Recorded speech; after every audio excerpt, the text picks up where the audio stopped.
자, 오늘 시작하도록 할게요. 오늘은 열왕기상 13장 1절에서 10절 말씀입니다. 오늘은 먼저 단락 나눔 부분부터 보고 시작을 합시다.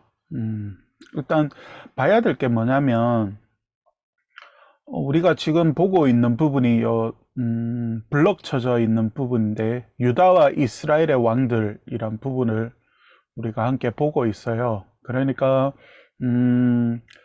우리가 어제까지는 다윗 왕국의 분열을 받고, 그리고 오늘은 유다와 이스라엘의 왕들이라는 부분을 우리가 이제 보게 될 건데, 그 내용들을 한번 살펴보도록 합시다. 우리는 지금 B 부분을 보고 있잖아요. 유다에 속해져 있었던 왕 르호보암과, 그리고 유다와 베냐민을 제외한 10지파를 하나로 뭉쳐버렸던 여로보암으로 시작된 이 분열의 왕국은 무너짐을 이제는 계속해서 향하게 되는데, 어제 본문에서는 여로보암이 하나님께서 내 집을 견고하게 하리라 라는 말씀을 믿지 못하고 자신의 왕권을 강화하기 위한 행위를 했었잖아요. 그게 뭐냐면 베댓이라는 지역과 단이라는 지역에 제단을 만들고 그곳에서 이제 제사하도록 만들어 주었던 거죠.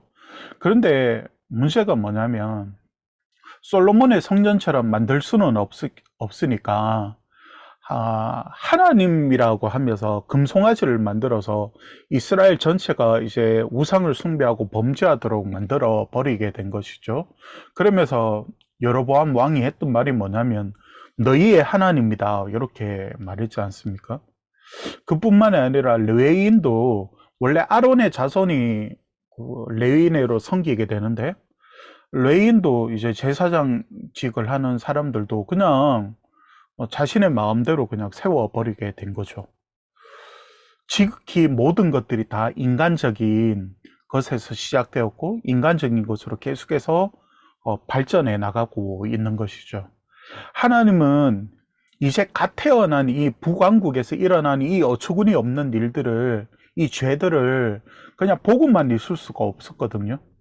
지금은 솔로몬의 우상 숭배로 인하여서 다윗 왕가에서 일시적으로 분리시켜 놓은 것은 맞지만, 지금 여로보암에게 속해 있는 이 10지파 또한 하나님의 자녀들이고 하나님의 백성들이거든요.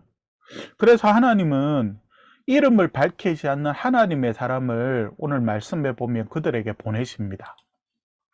1절을 보면 보라, 그때에 하나님의 사람이 여호와의 말씀으로 말미암아 유다에서부터 베델에 이르니 마침 여로보암이 제단 곁에 서서 분향하는지라, 이렇게 시작됩니다.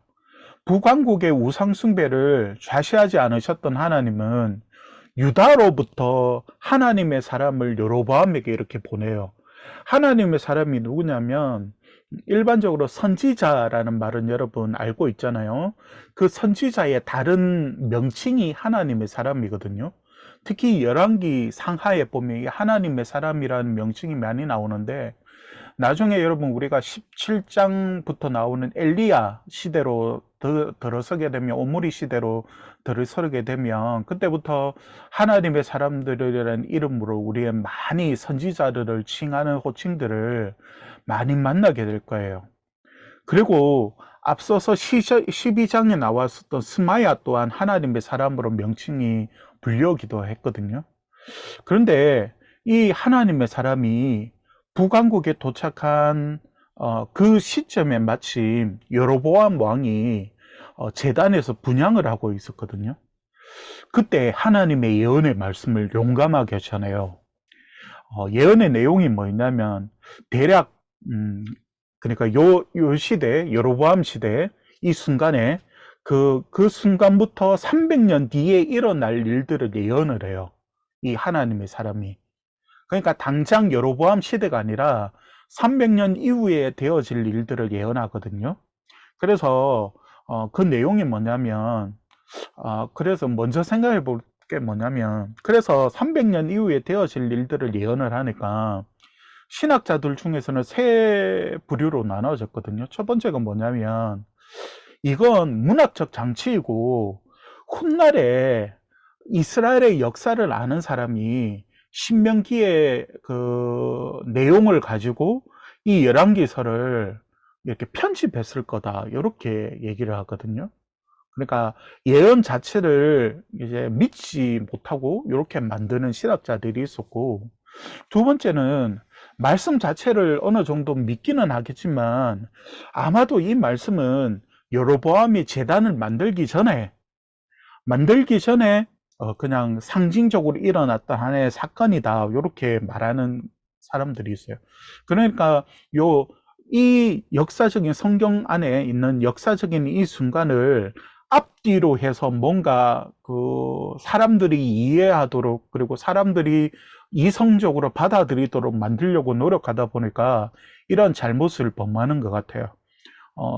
목사님 같은 경우에는 하나님의 예언을 믿거든요. 그래서 엘리야의 3년 동안 하나님께서 비를 오지 않도록 하셨음에도 불구하고 엘리야를 지켜주셨던 것처럼 그렇게 얘기하거든요. 이 하나님의 사람이 예언을 하고 이 넓은 땅덩어리 북이스라엘을 어떻게 안전하게 빠져나갔을 거냐, 이렇게 생각하기도 하는데 하나님이 지켜주시면 가능하리라 믿거든요.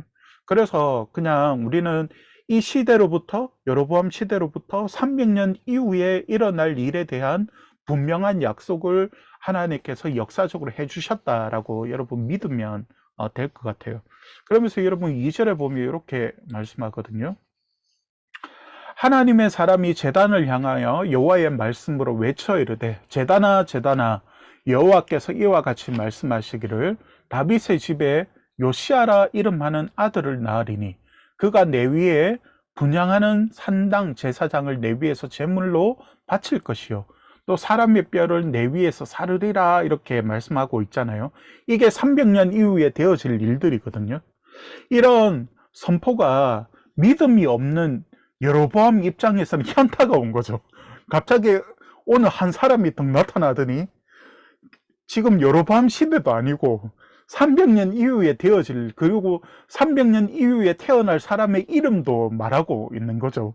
그러니까 이 하나님을 믿지 않았던 여로보암 입장에서는 현타가 온 거죠. 도대체 이 사람은 뭐지? 하면서 이제 아마 충격을 받았을 거예요. 그런데 그 내용이 뭐냐면 제단아 제단아 이렇게 시작하잖아요.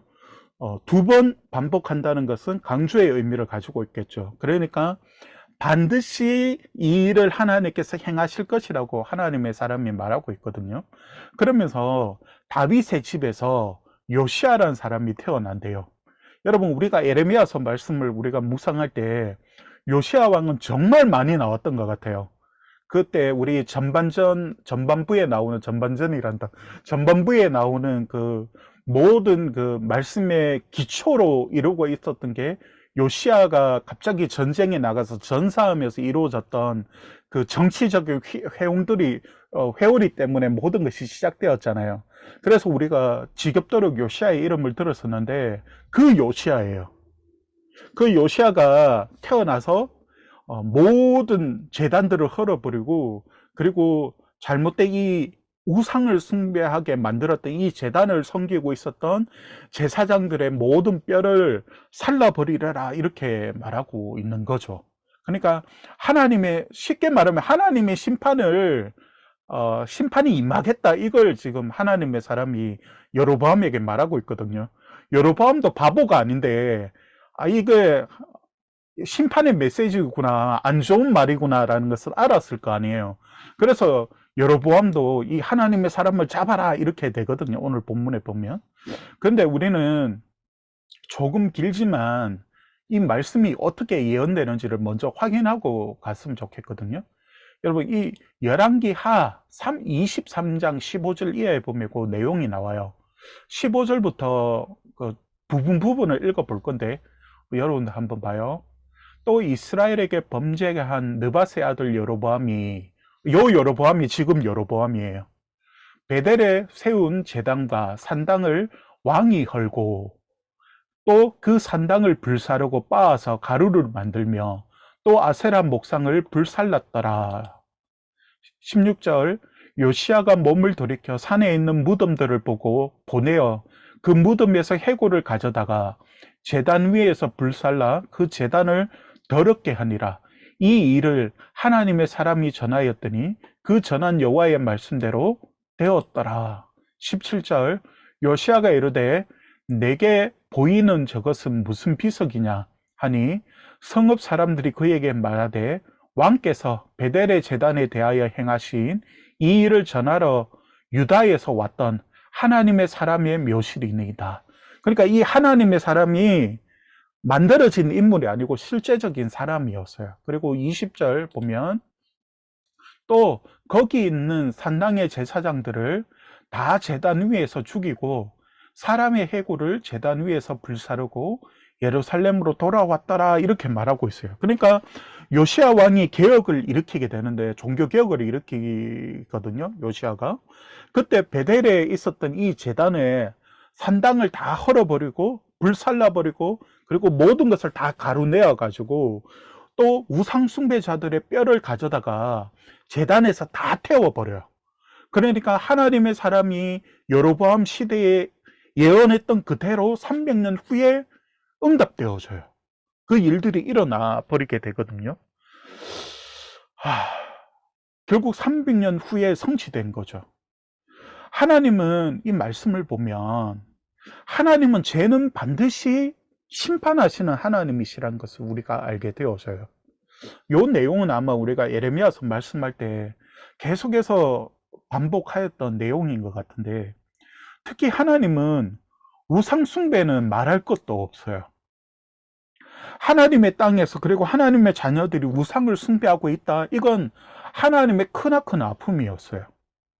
그래서 하나님은 그들을 바로 세우기 위하여서 회초리를 들 수밖에 없었고, 그래서 심판할 수밖에 없었던 거예요. 지금 한국교회도 이런 상황에 있다고 목사님은 생각하거든요. 조금 돈이 있고 조금 사람이 많이 모이고 있는 곳일수록 정말 난장판이에요. 서로 싸우고, 교회가 하나님의 정의와 하나님의 말씀이 성취되는 곳이어야 되는데, 이건 사람의 일들이 일어나고 사람의 죄가 생성되는 곳인 것 같아요. 그래서 세상이 교회를 조롱하는 거죠. 넘어가 봅시다. 일단 3절에 보면 그날에 그가 징조를 들어 이르되 이는 여호와께서 말씀하신 징조라. 제단이 갈라지며 그 위에 있는 재가 쏟아지리라. 그러니까 여로보암 시대에 이 하나님의 사람이 예언을 했지만, 300년 이후에 될 일을 예언했지만, 하나님께서 이 하나님의 사람이 말씀하고 있는 이 하나님의 심판이 이루어질 것이라는 것에 대한 징조를 미리 여로보암에게 보여줘요. 어떤 의미겠어요? 우상 숭배하지 마라는 걸 보여주는 거잖아요. 그래서 하나님께서 그 징조를 이제 보여주시게 되는데, 그게 뭐냐면 제단이 반으로 갈라지는 거예요. 그러면서 여러분 5절에 보면 하나님의 사람이 여호와의 말씀으로 보인 징조대로 제단이 갈라지며 재가 제단에서 쏟아진지라 이렇게 말하고 있거든요. 정말 그 말씀대로 여로보암이 분향하던 그 제단이 반으로 갈라져서 재가 쏟아지게 돼요. 이것이 바로 징조로 보이신 하나님의 메시지였거든요. 그러니까 여로보암은 너무 화가 나는 거예요. 그래서 이 재수 없는 이 사람을 잡아라 라고 명령하게 되는데, 그때 이 사람을 잡아라 라고 하면서 내밀었던 이 팔이 마비가 되어버려요. 그게 어디 나오냐면 4절에 나오는데, 여로보암 왕이 하나님의 사람이 베델에 있는 제단을 향하여 외쳐 말함을 들을 때에 제단에서 손을 펴며 그를 잡으라 하더니 그를 향하여 편 손이 말라 다시 거두지 못하며, 이렇게 되어 있거든요. 여러분 큐티책에 보면 쉬운 성경은 마비되어 이렇게 의역했고요. 우리 개역 개정은 원문에 가깝도록 말라라는 번역을 했어요.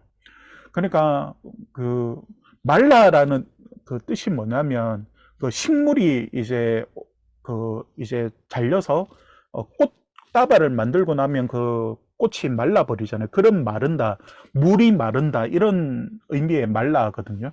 그러니까 이 팔 자체가 거의 죽음과 같이 변했던 것 같아요. 그러니까 여로보암은 이 순간에 아무것도 할 수 없었죠. 그때 여로보암이 했던 말을 살펴야 되는데 6절을 보면 왕이 하나님의 사람에게 말하여 이르되 청하건대 너는 나를 위하여 내 하나님 여호와께 은혜를 구하여 내 손이 다시 성하게 기도하라 이렇게 말해요. 여러분 놀랍지 않아요? 하나님의 나라를 다스리는 왕이 하나님을 모르는 사람이었어요. 그러면서 이렇게 말해요. 하나님 사람에게 네가 믿고 있는 그 신에게 나를 위하여서 좀 기도해 달라고 이렇게 말하고 있는 거죠. 와, 하나님이 심판할 수 없는 상황이겠죠.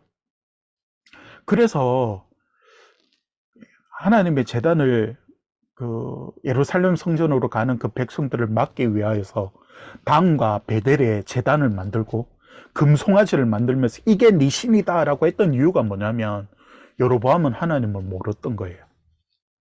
그래서 금송아지를 만든 거라고요. 여러분 어제도 얘기를 했지만 우리는 다 금송아지를 자꾸만 만들려고 하거든요. 내가 원하는 하나님, 내게 필요한 하나님을 자꾸만 틀을 만들어서 하나님을 가두어 버리려고 하고 하나님을 만들어 버리려고 하거든요. 이게 문제예요. 요즘 시대도 그렇고 한국 교회가 왜 무너지고 있냐면 목사님이 믿음이 좋다는 건 아니고 믿음이 없는 목사들이 세워지고 있고 믿음이 없는 장로들이 돈과 권력으로 서면서 믿음 없는 리더들이 앞장서서 교회를 이끌어 나가면서 교회가 엉망이 되고 있는 거거든요. 여로보암과 같은 하나님의 징조이고 하나님의 심판을 보여주는 메시지라고 저는 생각을 해요. 오늘날의 교회가 그렇게 어지러운 모습들이 교회가 크든 작든 그런 곳에서는 여러분 빠져나와야 돼요. 아니면 인간적인 마음으로 우리 교회 하다가는 죽어버려요, 내 영혼이. 그런데 안타깝게도 많은 사람들이 그렇게 죽어버리고 있는 것 같아요. 여러분 큐티책의 적용 부분에 보면 여러분들이 가지고 있는 큐티책에 여로보암과 같은 믿음이 없는 사람도 죄인도 은혜를 베푸시는 하나님으로 이런 적용점을 잡아 나왔던데 이건 적용점을 잘못 잡았는 것 같아요. 틀린 말은 아니거든요. 하나님은 죄인에게도 은혜를 베푸시는 하나님인 건 분명해요. 그러나 여로보암에게는 그런 의미로서 치료해 주신 것이 아니에요. 분명한 하나님의 메시지를 위한 것이었어요.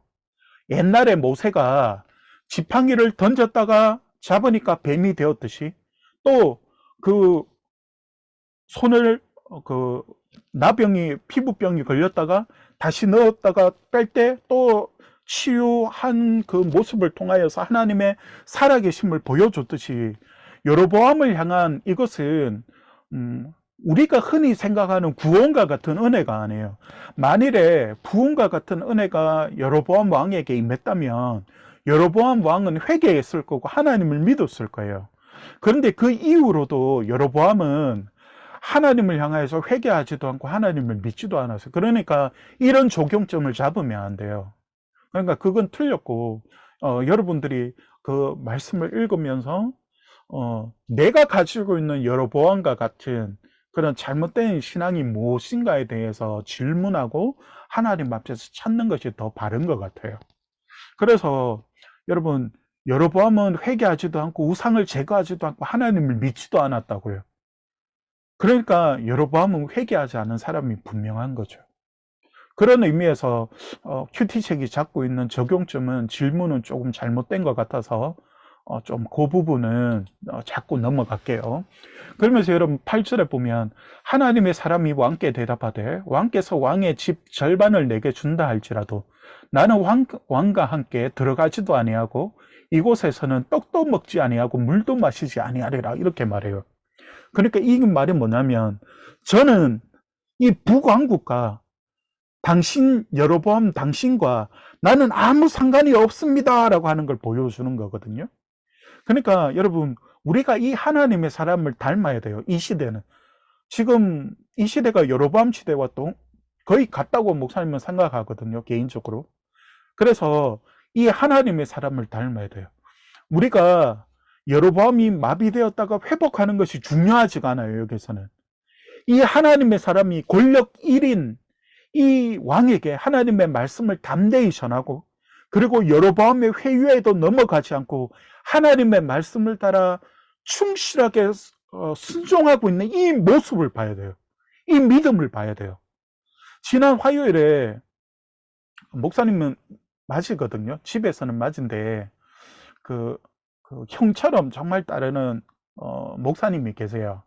그래서 오랜만에 만나게 되었는데 마차이 짬뽕을 함께 같이 먹으면서 자꾸 환경이 좋은 교회를 자꾸 이렇게 얘기를 하면서 좀 야단도 많이 맞고, 목사님 야단도 많이 맞았거든요. 너는 왜 이제 나이가 그렇게 됐는데 왜 앞에 미래를 생각하지 않고 왜 자꾸만 그러냐고 속도 상하고 있는데, 그래서 목사님이 수요일 날 금식까지 했잖아요. 하나님 앞에서 금식 기도하면서, 여러분 수요일 날 목사님 그 큐티 할 때 얼굴이 좀 초췌하고, 그러지는 않아서 지금 보니까 똑같더라고, 얼굴에 그 달덩이 같이. 아무튼 그런 여러 부분들이, 고민들이 있었어요. 계속 형님 말하는 거예요. 너 미래를 위해서 나가고 너 가정이 그렇게 했는데 좀 환경이 좋은데 가고, 또 그렇게 바깥으로 나와야 또 자매 만나가지고 결혼도 하고, 결혼하니까 혹한 거예요. 너무 화가 나겠다고. 그래서 하나님 앞에서 나의 마음을 지키기 위해서 금식하기도 했는데, 여러분 하나님을 더 사랑하는 마음이 중요한 시대인 것 같아요. 여러분 우리가 살아가는 이유가 뭐냐면 주님 때문이거든요. 그래서 우리는 하나님의 이 사람처럼 말씀을 위하여서 살아가는 사람이 되어야 돼요. 진짜 이 시대는 그런 사람이 되어야 된다고 생각하거든요. 하나님의 사람이 너무 멋있는 것 같아요. 여로보암 앞에서 그렇게 담대하게 하나님 말씀도 전하고, 그리고 회유에 넘어가지도 않고 그 말씀을 따라서 왕이 이 땅의 절반을 준다고 해도 저는 받지 않겠습니다 라고 하면, 이 믿음이 도대체 어디서 나온 걸까요? 그리고 그가 말했던 모든 징조가 그대로 성취되면서 하나님의 살아계심을 드러내는 이 삶이 너무 멋있는 거예요. 여러분 오늘 이 시대에 꼭 하나님이 필요한 사람이 있다고 한다면 바로 이런 사람이 아닐까 생각합니다. 저는 여러분이 이 말씀을 읽으면서 큐티하면서 하나님 앞에 정말 기도했으면 좋겠어요. 하나님, 저도 이 하나님의 사람처럼 하나님 말씀대로 살고 하나님 말씀 앞에 순종하는 삶을 살아가도록 하나님은 제 삶을 축복해 주십시오라고 여러분 한번 기도해 보세요. 하나님이 정말 기뻐하실 것 같아요. 이 시대는 그런 사람들이 없거든요. 교회가 망해가도 교회에서 우리 교회 망해간다 라고 얘기하는 사람이 없어요. 다 그 안에서 다 죽어가고 있어요. 이 시대에 다 쓰러져 갖고 교회가 다 손가락질 받는 경우에도 교회가 죽어간다고 소리치는 사람은 없어요. 바라기는 여러분이 그런 사람들이 되었으면 좋겠어요. 그래서 오늘의 그 기도의 제목은